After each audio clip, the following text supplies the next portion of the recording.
ملکه ثریا دومین همسر شاه ایران با چشم‌های سبز زیبایش در همان نگاه اول دل شاه را برد.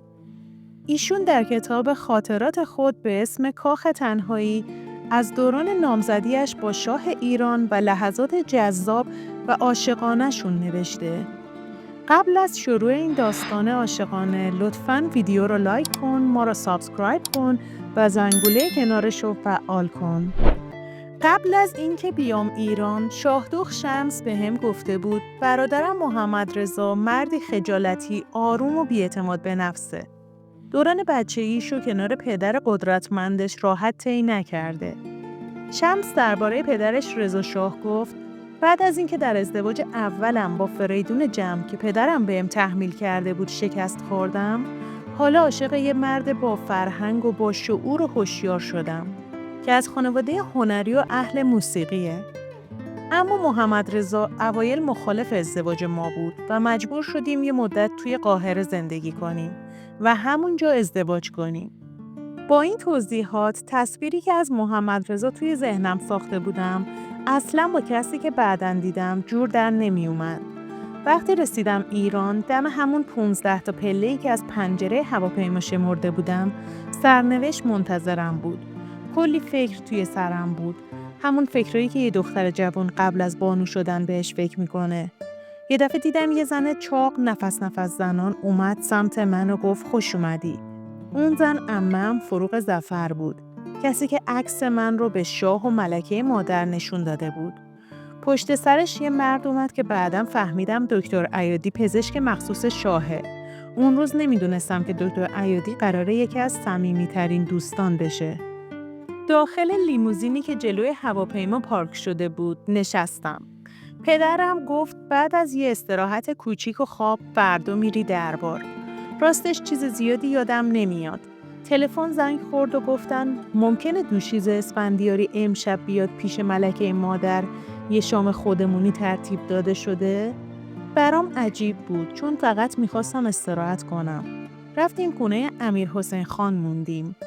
پرنسس شمس خیلی تند اومد در اتاقم لباسای روی تخت و زیر و رو کرد و یه لباس انتخاب کرد و گفت اینو بپوش. آرایشگرم داره میرسه. اون شب برای اولین بار تاج الملوک و دربار شاه رو دیدم.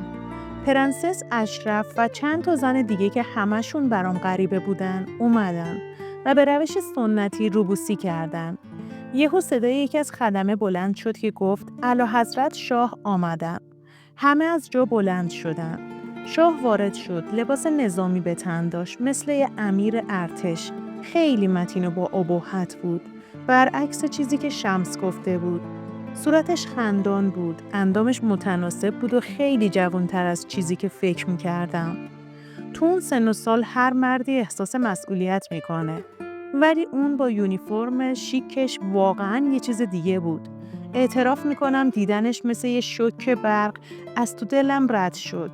شاید اسم این حس واقعاً عشق باشه. شاه اول مادرشو بوسید و به خواهرش سلام کرد. بعد اعلیحضرت به سمت من اومدن. طبق آداب باید نگاهم می‌دزدیدم. ولی نتونستم. دعوتم کردن، نشستیم و شروع کردیم درباره درس و تحصیل و سوئیس حرف زدن. مثل 2 تا شاگرد مدرسه که با هم درد و دل میکنن. عمه فروغ منو پیش برادرش امیر حسین خان برگردون. بعدش که برگشتم خونه دیگه داشتم از خستگی غش میکردم. هنوز لباسمو در نیاورده بودم که پدرم اومد خونه. رنگش پریده بود. انگار یه خبر مهم داشت. یه دفعه گفت ثریا شاه هست و خوشش اومده. برای ازدواج باهاش آماده ای؟ منم خوشگم زد. گفتم یعنی چی؟ همین الان باید تصمیم بگیرم؟ پدرم گفت بله، از فردا نامزدیتون اعلام میشه. بدون فکر گفتم به شاه بگید من آماده‌ام زنش بشم. نمیدونم چرا اونقدر مطمئن بودم. از همون اولین نگاه حس می‌کردم یه کشش عجیب بینمون هست. بدون اینکه حتی یک کلمه عاشقانه رد و بدل بشه. شاه خیلی خاص بود، شیک‌پوش بود و کمی خجالتی. بیشتر از همه این برام جذاب بود که با عجله و شتابش انگار نمیخواست لحظه ای رو از دست بده. حس می‌کردم برای من ارزش زیادی قائله. عکس من توی روزنامه ها چاپ شده بود و خبر نامزدیمون رو از رادیو اعلام کردن. من 18 سالم بود ولی گفتن من 20 سالمه چون نمیخواستن اختلاف سنی زیاد ما مشخص باشه. مراسم نامزدیمون خیلی ساده توی کاخ مرمر برگزار شد. شب که شد محمدرضا دستمو گرفت و منو برد سمت کتابخونه کنار تالار. انگار قصد داشت خیلی عاشقانه منو ببوسه. ولی من از خجالت سرخ شدم و سریع از دستش فرار کردم. خودمو کنار کشیدم و از اتاق بیرون رفتم. از فردای نامزدی دیگه هر روز باید ساعت ناهار و شام شاه رو میدیدم. عمه فروغ و پدرم همراه هم بودن و من هم به محمدرضا ملحق می شدم که معمولاً با خواهرش و برادراش سر یه میز غذا می نشست. تو اون سالن بزرگ غذاخوری می نشستیم و از هر چیزی صحبت می کردیم. از غذا و قهوه. مردها می رفتن سمت سالن بیلیارد و زنها هم مشغول حرفهای بیفایده می شدن. بعضی شبها فیلم می دیدیم یا ورق بازی می کردیم. گاهی هم به کاخ ملکه مادر سر می زدیم. اون معمولاً سعی می کرد خیلی خودشو مقتدر نشون بده. پرنسس شمس هم همیشه منو به کاخش دعوت می کرد. به محض اینکه می رسیدم نصیحت‌هاش و توصیه‌هاش شروع می شد. خلاصه برنامه هام شده بود غذا خوردن با خانواده، گردش با خانواده، فیلم دیدن با خانواده و البته حرفهای تمام نشدنی شمس. خوشبختانه بعضی وقتها من و محمدرضا موفق می شدیم از بینشون در بریم و با هم به گردش بریم. برای پیکنیک می رفتیم سمت شمال ایران. تو اون لحظه ها واقعا مثل دو تا عاشق دلباخته بودیم که فقط می خواستن لحظه هاشون رو با هم بگذرونن. یه روز پاییزی که هوا گرم بود و آفتابی نزدیک رامسر از ماشین پیاده شدیم. تو کناره‌های دریای خزر چند ساعت قبل از اینکه شاه پرواز کنه به من گفت مایوی شنات رو هم با خودت بیار. شاید شنا کنیم. وقتی گفت مایو فهمیدم که میخواد بدن لخت من رو ببینه. به نظر میرسید میخواد ترکیب بندی بدن نامزدش رو ببینه. من مایو نداشتم پس با عمه‌ام فروغ ظفر همه مغازه‌های تهران رو گشتیم. تا آخر یه مایو نخی سیاه پیدا کردم. تو رامسر که رسیدیم محمدرضا و برادرش علیرضا داشتن توی امواج شنا می‌کردن.